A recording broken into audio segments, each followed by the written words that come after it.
Hi, it's David Ostriker here in Karmiel, Friday the 13th.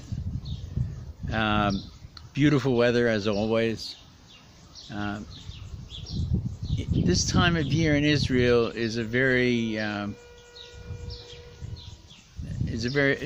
introspective time. In spite of the beauty of the summer months, the Omer has an element of mourning to it.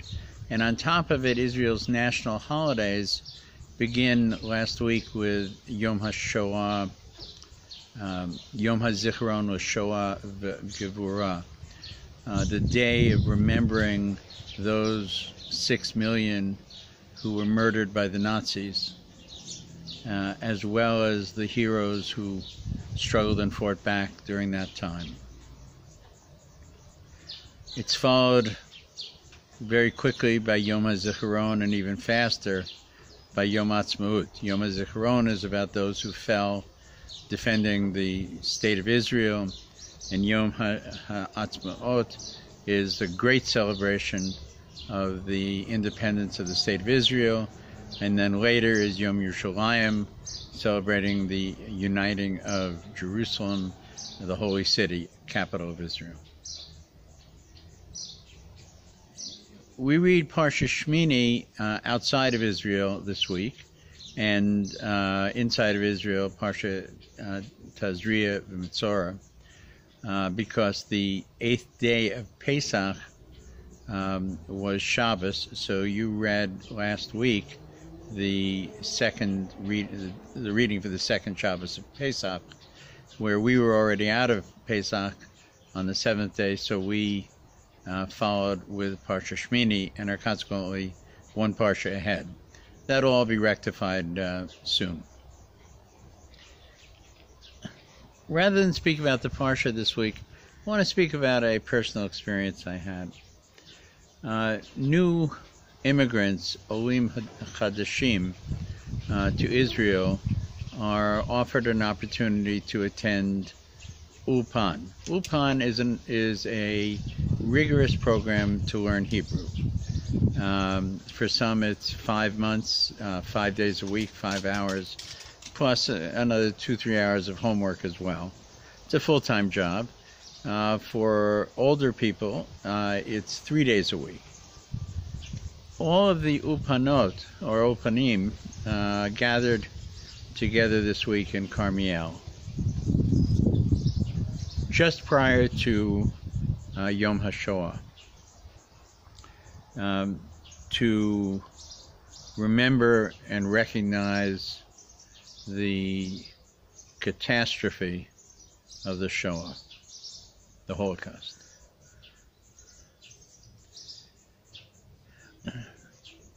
It was a very moving experience. Individuals from different classes and teachers as well spoke about personal losses in the Shoah. Parents, grandparents. My wife Yelena spoke about her mother's grandparents as well. An awful story. I'm not going to repeat it right now. At the conclusion, we sang Hatikvah. In class, we learned Hatikvah earlier in the week, so we all knew how to sing it. Hatikvah, the hope.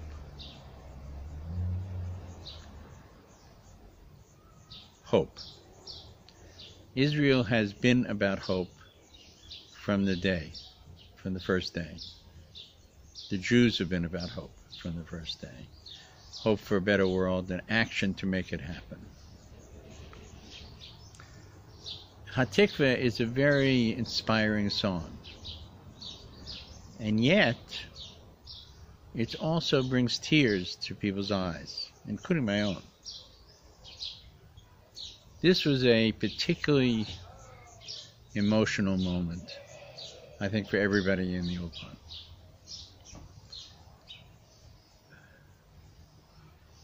It's a curious reminder of the nature of Jewish history. Many people say that Israel was founded because of the guilt the nations felt about the Holocaust. I would dispute that tremendously. Those nations a year before felt no guilt about not allowing Jews to enter their country. One is too many, it's a famous Canadian phrase. The Roosevelt administration refused to bomb the tracks that were taking Jews right to the last minute to be slaughtered. Strange countries, odd countries in South America, Cuba, whatever, allowed some immigration. Britain did as much as it could to prevent Jews escaping to Palestine. Those countries weren't feeling guilty at all. They fought a war to prevent Hitler from controlling the world, not to put an end to the Holocaust. And those same nations could just as easily have said, well, you know, there aren't very many Jews left, they don't really need a country anyway. So it was a miracle, and it was the hand of God, and we know that the Truman administration, Harry Truman himself, was a Zionist personally. His predecessor, who died in office, Franklin Roosevelt, clearly was not.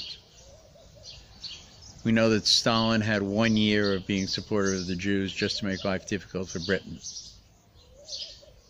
So it was the hand of God and the effort of the Jews in Palestine and those around the world who helped to get the UN to agree to it and then to win a war of overwhelming odds against it.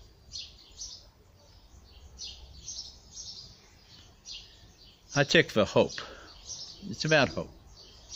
But more than hope, a determination to make that hope a reality. Hope without action is not very meaningful.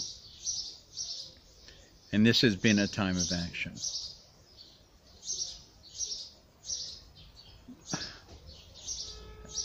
You know, Hatikva and Yom HaZikaron and Yom HaAtzmaut have a great deal in common. Yom HaAtzmaut follows after a day of remembering the thousands, tens of thousands who fell, creating the State of Israel. The tremendously high price that was paid. Yom HaAtzmaut celebrates the result of that sacrifice. Hatikva, when sung at a moment of Yom HaZikaron, makes everybody cry. And Hatikva, when sung at the time of Yom HaAtzmaut, makes everybody cry with tears of joy. The hope is not over. We're in mid-stage. It's a very young country. And Israel is making its mark on the world. Rambam made clear the time will come when the nations who are our neighbors will choose to be allied to us for their own benefit, to make true peace. And at that point, Israel will fulfill its potential. And in doing so, it will be a messianic reality. We are on that path. Let's stay on that path with more than hope, but action to make the hope a reality. Wishing you all Shabbat Shalom here in Karmiel.